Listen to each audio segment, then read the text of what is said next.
Por eso estamos en comunicación con Alejandro Vicky, consultor en desarrollo económico, comercio internacional y responsabilidad social, especializado en pymes y emprendedores. Es actualmente el director para la Federalización de la Innovación Productiva y director para la Federalización de la Innovación Productiva de la Subsecretaría de Economía del Conocimiento, que abarca la Secretaría de Industria, la Economía del Conocimiento y Gestión Comercial Externa. Recibió el primer premio en el concurso de propuestas para aumentar el valor agregado de las exportaciones argentinas en el 2011. A la vez recibió la primera mención en el concurso de monografías sobre comercio y medio ambiente de la Fundación Ambiente y Recursos Naturales en el 2006 y el primer premio del diario La Nación en el 2006 al mejor trabajo de investigación en comercio exterior.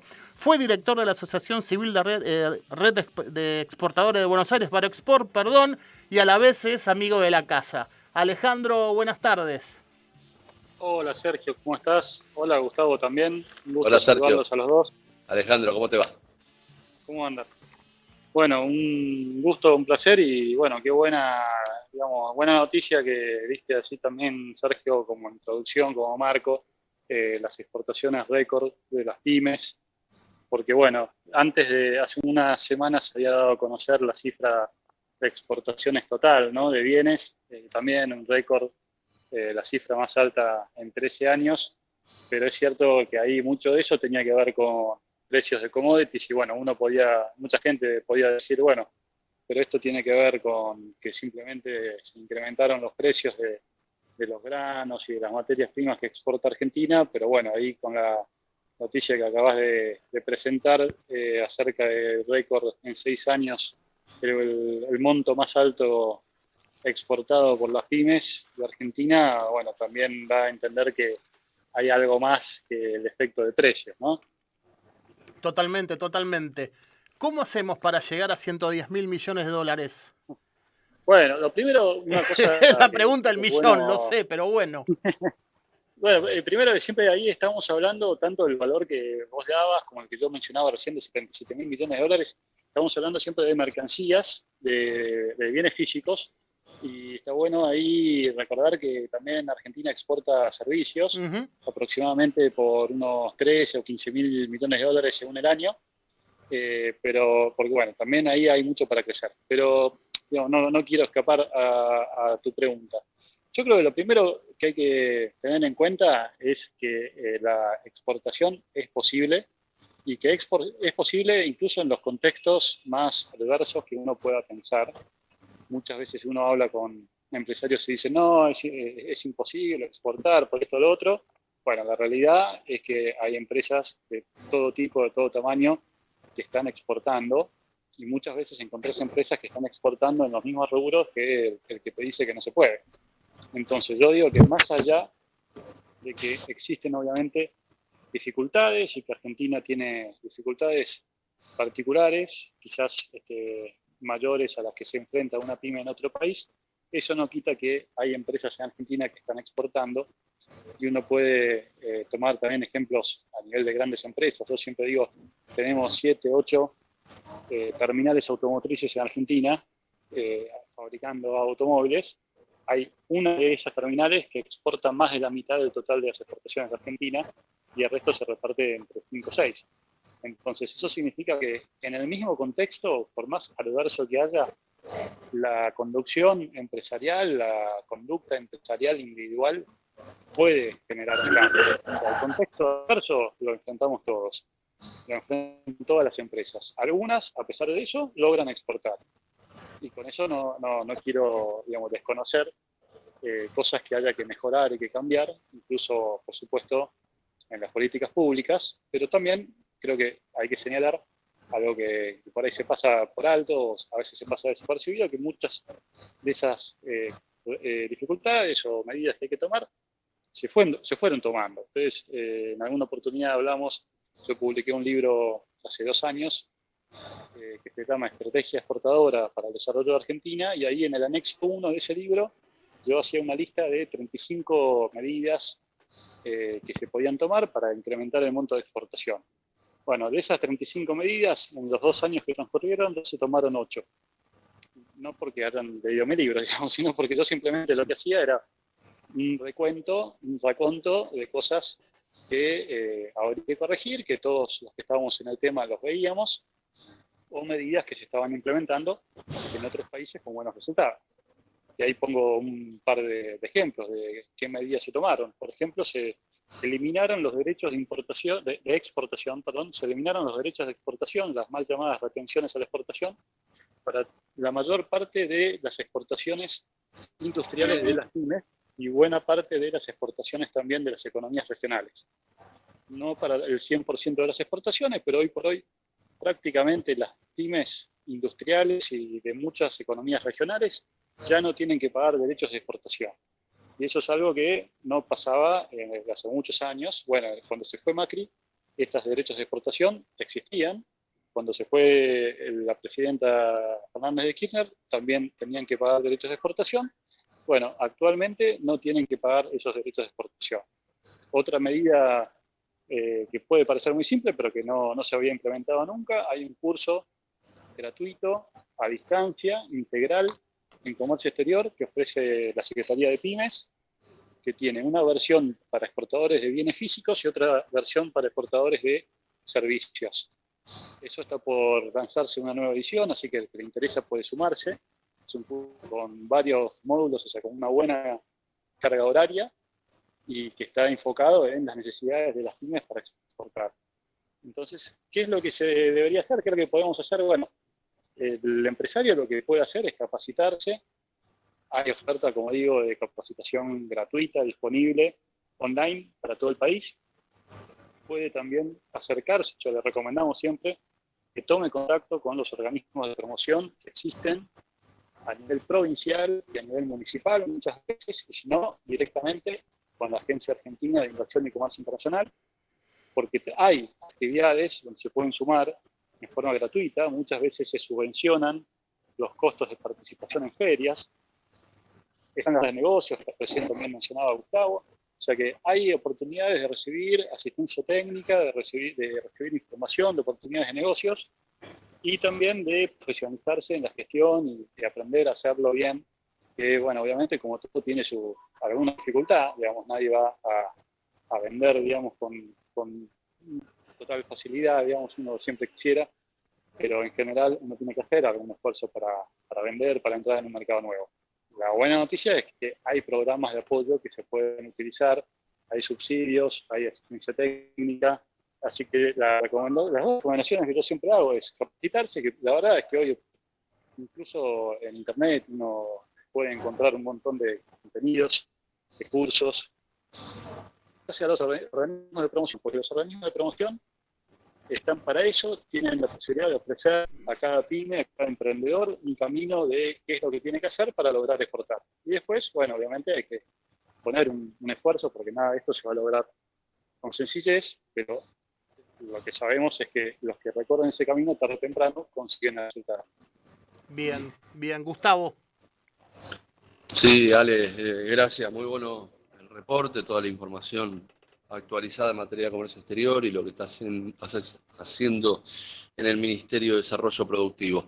Estábamos hablando, hace un rato yo estaba conversando y comentando sobre la gira presidencial a Rusia, a China y a Barbados. ¿Qué es lo que llega después al Ministerio de Producción, a sabiendas de que Cancillería, históricamente, pero también el Ministerio de Desarrollo Productivo, cuando se buscan inversiones, cuando se buscan divisas extranjeras, ¿qué es lo que llega al Ministerio y qué es lo que se va? Con China hay ya una relación de cooperación, eso incluye una feria, hay dos ferias muy importantes, hay una feria que se llama CIFTIS, que es una feria de comercio internacional de servicios, donde ya la Cancillería está participando desde hace más de 2 años y donde va a haber una nueva edición prontamente. Entonces ahí también se abren canales para ofrecer los productos, los servicios. Eso también está acá disponible. Hay un curso especializado en la Secretaría de Pymes para venderle a China. Obviamente es un mercado exigente, es un mercado que tiene su dificultad por diferencias culturales y hay un curso especial gratis también online que dicta la Secretaría de Pequeña y Mediana Empresa para las pymes que quieren entrar al mercado chino. Y con Rusia tiene más con oportunidades de cooperación, ahora se está instalando en José Paz una fábrica de camiones de la marca Kamaz, son vehículos pesados de carga, de construcción. Eso ya está prácticamente confirmado. Se va a instalar una fábrica ahí en la localidad de José C. Paz, en el Gran Buenos Aires, y seguramente va a haber otras iniciativas así de cooperación tecnológica en el plano aeroespacial, que es donde también Rusia tiene un gran desarrollo históricamente, ¿no? Bien, cuando se habla de la ruta de la seda, ¿esto llega al Ministerio de Desarrollo Productivo? ¿Hay acciones Bueno, para la ruta destacar de la o van seda por otro lado? tiene digamos, de asistencia técnica o de colaboración, pero fundamentalmente tiene que ver con infraestructura, ¿no? O sea, pensemos que el mapa de infraestructura de Argentina en buena medida sigue siendo el que se hizo en el siglo XIX para sacar los granos y las carnes hacia Inglaterra, básicamente, por el puerto de Buenos Aires. Y hay una oportunidad muy grande de reducir costos logísticos, aprovechando salidas al Pacífico, pasos fronterizos que existen, pero que necesitan alguna inversión. Bueno, la lógica que está atrás de esta iniciativa de China es justamente esa, es inversiones, sobre todo en infraestructura, que permitan que las cosas que China quiere comprar le lleguen a China a un precio menor, que de esa manera significa que va a poder comprar más, digamos, también. Y a su vez también ellos, por supuesto, van a poder colocar sus productos en Argentina, en estos mercados, a un precio menor, haciendo una optimización logística, ¿no? Y eso, bueno, siempre el costo logístico, nadie quiere pagar, digamos, un costo logístico. O sea, vos querés comprar algo de China, de Francia, de Brasil, de donde sea, bueno, vos querés pagar lo menos posible en transporte.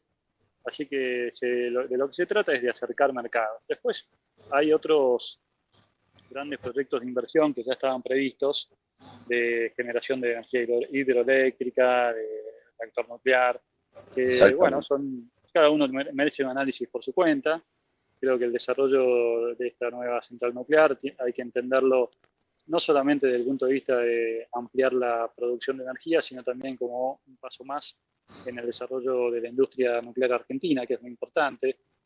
Somos un país que en este momento estamos en los primeros puestos en exportación de tecnología nuclear a nivel mundial, haciendo exportaciones a Australia, Países Bajos, y eso, bueno, es el resultado de décadas de esfuerzo público, sobre todo estatal, de trabajo de universidades, de científicos. Bueno, esta nueva central nuclear, por más que venga construida, diseñada más que nada desde China, va a, obviamente, contribuir a que se puedan ampliar los recursos humanos propios, capacitados en materia de ingeniería nuclear. Algunos proveedores argentinos también van a poder participar.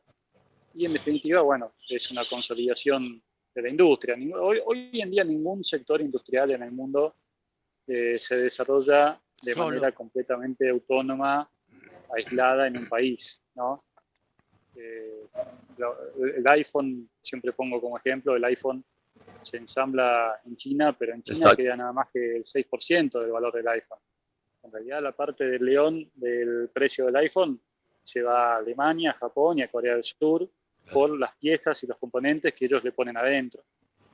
Entonces, bueno, cada uno tiene que armar su estrategia y vincularse con el mundo de la manera que sea más estratégica para poder crecer y desarrollarse, ¿no?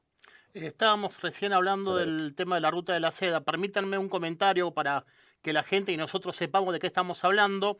La Argentina se incorporó a la franja y a la ruta de la seda, una iniciativa de China para estimular el flujo de comercio y las inversiones, y de esta manera Argentina se suma a los más de 140 países que ya están adheridos a la ruta de la seda china en todo el mundo.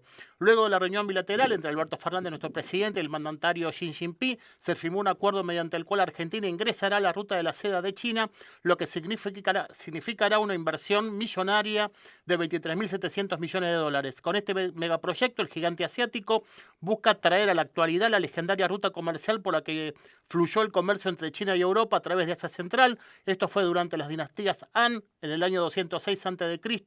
y hasta el 220 después de Cristo, y la dinastía Tang del año 618 hasta el 907 después de Cristo. Uno de los puntos más ambiciosos de este proyecto es la creación de una vía terrestre que una China con Pakistán, Afganistán, Turquía, Rusia, Kazajistán, Turkmenistán, Kirguistán, Uzbekistán y Europa mediante los Balcanes. Y estos trayectos incluso está pensado llegar a París, algo para que China usó las instalaciones ferroviarias ya existentes en Europa, a los que le sumó inversión china. Otro de los puntos es tener el control de una ruta marítima para llegar a América Latina, África y Medio Oriente, que implica instalaciones de puertos comerciales en los océanos Índico y Pacífico, una de las cosas que habló recién Alejandro. Los países que están incluidos en la ruta de la seda son 139, 30 europeos, 37 asiáticos, 54 africanos y 13 de América Latina. El primer país latinoamericano en unirse fue Panamá, después se sumaron Antigua y Barbuda, Barbados, Bolivia, Chile, Costa Rica, Cuba, Ecuador, El Salvador, Granada, Guyana, Jamaica, Perú, República Dominicana, Surinam, Trinidad y Tobago, Uruguay y Venezuela, con lo cual estamos hablando de algo a nivel globalización supermundial, no mundial. Entonces, viste la vergonzosa conferencia de prensa que creo que vimos todos el jueves, nada, no importa, pero volviendo al tema de exportaciones, creo que realmente son 23.700 millones de dólares para lo que es Argentina, sobre todo, como dijo Alejandro, con inversión en infraestructura, ¿no? Que es lo que nos falta a la Argentina, el tema del transporte terrestre, marítimo y ferroviario, sobre todo. Tenemos al especialista ahí. Y como, bueno, estábamos hablando recién, o sea, China es lo que es en buena medida, lo que significa hoy China en materia de exportaciones y todo, tiene que ver con inversiones de empresas de Estados Unidos, de empresas europeas, de empresas japonesas y de Corea del Sur, que aprovechan ventajas de China, de bajos costos, de escala, para obtener productos que ellos diseñan, que ellos le ponen componentes adentro y de esa manera que su producto final sea más competitivo. Entonces, ¿por qué no vamos a hacer nosotros lo mismo, a aprovechar de China lo que nos puede ofrecer y quedarnos nosotros con los eslabones de más valor agregado, el diseño, el talento argentino, la generación de marca, la creatividad? Como de hecho, digamos, ya hay pymes que lo están haciendo, y no de ahora. Yo recuerdo... creo que fue a principios de este siglo, yo estaba trabajando con una pyme argentina de rubro de cerraduras y candados muy conocida, prácticamente es un sinónimo del producto, su marca, es una pyme familiar, y ya en ese momento, hace más de 20 años estoy hablando, ellos estaban fabricando algunos de sus productos en China. O sea, ingeniería argentina, diseños argentinos, y para ser competitivos lo mandaban a fabricar a China y después lo comercializaban ellos acá y en otros países. Entonces, esto es algo que lo podemos hacer y no hay que tenerle miedo, obviamente como todo hay que prepararse para poder operar con China, tiene su complejidad, pero no es algo inaccesible. Bueno, conocemos muchas pymes argentinas que fabrican en China, que le venden a China, y ¿por qué no vamos nosotros a aprovechar, digamos, también las oportunidades que ofrece ese mercado y esa economía? A veces cuando se dan ese tipo de comentarios que recién mencionaban ustedes, que como señalando que si uno se acerca a China se va a volver comunista, bueno, es como decir, pero escúchame, o sea, no te das cuenta de que lo que estamos haciendo nosotros es lo que hizo Estados Unidos hace casi medio siglo, digamos, o sea, cuando fue allá Nixon a hacer el acuerdo de París con China. Y a partir de ahí, las empresas de Estados Unidos empezaron a producir en China y a aprovechar su economía de escala, sus costos, para ganar mercado en otros países. Entonces, bueno, a veces uno no sabe si es realmente si es miopía o si no, están haciendo un chiste. Porque esa estupidez humana, de hecho... digamos, ¿no? Claro, totalmente. Hubo algo muy gracioso, por lo menos para mí. Diego Weinstein, un artista que hace stand-up, simuló la conferencia de prensa preguntándole a Gabriela Cerruti y dijo, bueno, así como si la compañera preguntó si Argentina por negociar con China se iba a volver un país comunista, Argentina, Fernández que visitó Barbados, Argentina se va a convertir en una isla entonces. Claro. ¿Viste? Claro, pero dejar el asado. Claro, no merecen, me parece, tanto asidero en relación a las barbaridades que se escuchan a esa escala, ¿no, Ale? ¿No, Sergio? Me Sí, parece que pero están estamos hablando de proyectos que tienen que llevarse a cabo, que tienen que realizarse, son anuncios. En muchos casos ya hay muchas empresas, como lo citaste, muchos ejemplos contundentes de inversiones extranjeras en nuestro país, en el actual contexto, con el actual gobierno. Así que me parece que es un panorama auspicioso. ¿Algún párrafo especial en relación a, si querés, ¿no? Esto de mi parte vos no te quiero comprometer, en relación a trabas que puedan sucederse post acuerdos con el Fondo Monetario, o no nos metemos en ese tema? No, a ver, yo creo que está claro que el acuerdo es un acuerdo razonable, o sea, a nadie le gusta sentarse a renegociar una deuda, pero bueno, dentro de las alternativas que había, me parece que es un acuerdo positivo. Si el acuerdo dice que hay que renegociar, que hay que reducir subsidios a la energía eléctrica, eso lo sabemos nosotros también. O sea, Claro. ya, digamos, la presidenta Fernández de Kirchner lo dijo en 2011, que había que hacer una sintonía fina de subsidios. Bueno, por distintos motivos, digamos, se fue retrasando, pero es algo que nosotros sabíamos que teníamos que hacer. Es como cuando uno va al médico y el médico te dice, bueno, tenés que hacer ejercicio. Y sí, Claro. eh, no, y no, tampoco hay que, no hay que caer en la cuestión de que la cesión de la soberanía, ¿no? Porque a veces eso también se escucha. La realidad es que cualquier país puede salirse de un acuerdo cuando se le cante. El tema es que tenga la capacidad para hacer frente a las consecuencias que implica hoy por hoy salirse del sistema mundial. Y entonces la soberanía en realidad, la soberanía fáctica tiene que ver con la capacidad de un país de valerse por sí mismo, de no depender de los demás, y bueno, eso no depende de firmar un acuerdo, eso es algo que se tiene que construir con el tiempo, con un proyecto de país que tenga que ver con generar capacidades propias y no depender siempre del capital extranjero. Lo último, y Perfecto. para ir cerrando de mi Adelante, Sergio. parte, perdón Gustavo, para ir cerrando de mi parte, saliendo un poquito del ambiente pyme y entrando, ingresando en el ambiente emprendedor, ¿cómo ves el funcionamiento, si es que estás en ese área también, del tema Exporta Simple? ¿Cómo funcionó durante el 2021? No, ahí sinceramente no estuve siguiéndolo, pero entiendo que hubo algunos cambios para tratar de automatizarlo, eso es lo que está pendiente, que se pueda hacer automático el intercambio de información entre esa plataforma y las tiendas, digamos, de e-commerce de las pymes, los emprendedores. Porque Ujú. si no, si es algo manual, es muy difícil llevarlo a una escala más grande, ¿no? Es una buena iniciativa, pero todavía tiene que recorrer un trecho para explotar todo su potencial. Bien, Gustavo, No, saludarlo, Alejandro, agradecerle, muy amplio todo lo conversado hasta aquí y seguramente en próximas ediciones en mayor contundencia y material en relación a todo lo que se pudo establecer aquí y a lo que pudo conversar Alejandro con la audiencia. Así que gracias, Ale. Un buen fin de semana para vos. Gracias por la invitación, siempre un placer y bueno, buen fin de semana para ustedes y para toda la audiencia. igualmente Alejandro, un abrazo grande. Abrazo.